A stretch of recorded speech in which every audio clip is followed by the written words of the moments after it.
मालदार लोग तवज्जो करें मेरी बात पर, गौर करें। अल्लाह ने मालदारों को जो दिया है तो उनकी मेहनत की वजह से नहीं दिया। मेहनत मजदूर तुमसे बढ़ के करता है, ओवर टाइम लगाता है। खुदा ने ना अपने फजल से दिया है। मेरे एक बुजुर्ग दोस्त हैं, सादे आदमी हैं, तो उनकी एक बात मेरे ना दिल में बैठ गई। सादे लोगों की बात है, सादी सी। तो किसी शख्स के साथ उनका कोई थोड़ा बहुत उसके साथ मदद का रिश्ता था, उससे कुछ प्यार करते थे, तो किसी वजह से नाराजगी हो गई। तो किसी ने उनसे कहा कि अब छोड़ दें, आपका उसने इतना दिल दुखाया। तो कहने लगे नहीं, मैं छोड़ूंगा नहीं, मैं देता रहूंगा। क्यों?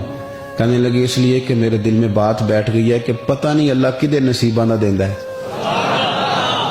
तो यहां से कोई खा जाए, किसी की मदद हो जाए। आपके यहां अगर मातहत कुछ लोग हैं, आपको किसी की मदद करनी पड़ती, तो अगर आपका ये ज़हन बन गया ना कि मैं साहब हूं और मैं इन्हें देता हूं और मेरी वजह से काम चलता है, मेरी तनख्वाह से चूल्हा जलता है, तो आपने बड़ी छोटी सोच पैदा कर ली है। अब कमजोर हो गए।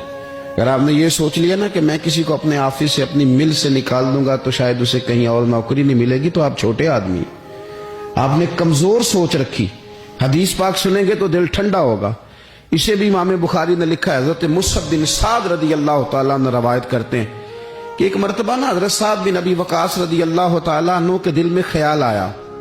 मालदार आदमी थे ना हजरत साद बिन अबी वकास, और बड़े जर्नैल थे। तो दिल में ख्याल आया कि देखो ना, अल्लाह ताला ने हमें गरीबों पर फजीलत दे दी है माल और दौलत की वजह से। ख्याल आना होता है ना। हजरत मुसअब बिन साद रदी अल्लाह तआला अन्हु फरमाते हैं उनके दिल में ख्याल आया, दिल में ख्याल आया कि देखो अल्लाह ने फिर हमें फजीलत वाला बनाया, तो इसीलिए अल्लाह ने हमें पैसे दिए ना। अल्लाह ने हमें कुछ बनाया तो फिर ही अल्लाह ने दौलत ज्यादा दी है ना। तो फरमाते हैं नबी करीम सल्लल्लाहु ताला अलैहि वसल्लम ने उनसे फरमाया, याद रखो तुम्हें ना तुम्हारे कमजोर और गरीब लोगों के वसीले की वजह से रोजी दी जाती है। अमीरों, तुम्हें जो नवाजा जाता है ना, तो ये गरीबों के सदके, ज़ईफों के सदके, कमजोरों के सदके, ये उन गरीबों के सदके तुम्हें नवाजा जाता है। और फिर तुम्हारे जिम्मे लगाया जाता है कि तुमने ज़कात देनी है, तुमने सदकात देने हैं, तुमने इन पर खर्च करना है, तुम्हें इनके सदके मिल रहा है, इनके सदके। एक सोच ये है कि अल्लाह ने मुझे माल दिया तो किसी वजह से दिया है, और एक सोच ये है कि मेरी फैक्ट्री में पता नहीं कौन सा गरीब लोग है जिसकी वजह से फैक्ट्री चल रही है। एक सोच ये है कि पता नहीं मेरे ऑफिस में कौन सा ऐसा शख्स है जिसकी वजह से निजाम चल रहा है। और एक सोच ये है कि मैं जागीरदार हूं, तो पता नहीं कौन सा किसान है जो मेरे पास काम करता है, तो उसकी वजह से अल्लाह मुझे भी रोजी देता है।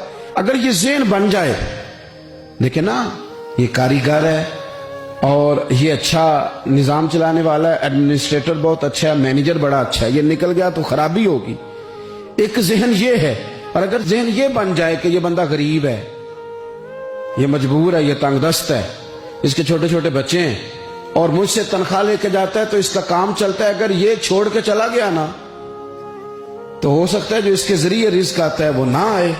अगर ये ज़हन साजी बने तो फिर मेरा ख्याल है कोई भी अमीर आदमी किसी गरीब को रुसवा नहीं करेगा। फिर कोई भी किसी के लिए इस तरह के लफ्ज अदा नहीं करेगा कि जिसके उसकी इज्जत नफ्स मजरूह हो। हम अगर ये थोड़ा थोड़ा करके रवैया अपने दिलों के अंदर पैदा करना शुरू कर दें और थोड़ी थोड़ी मोहब्बत को बढ़ाने लगे, तो आहिस्ता आहिस्ता हमें महसूस होगा कि हम कोई ज़रफ को ऊंचा ले गए हैं, हमारे दिलों को अल्लाह ने नरम कर दिया।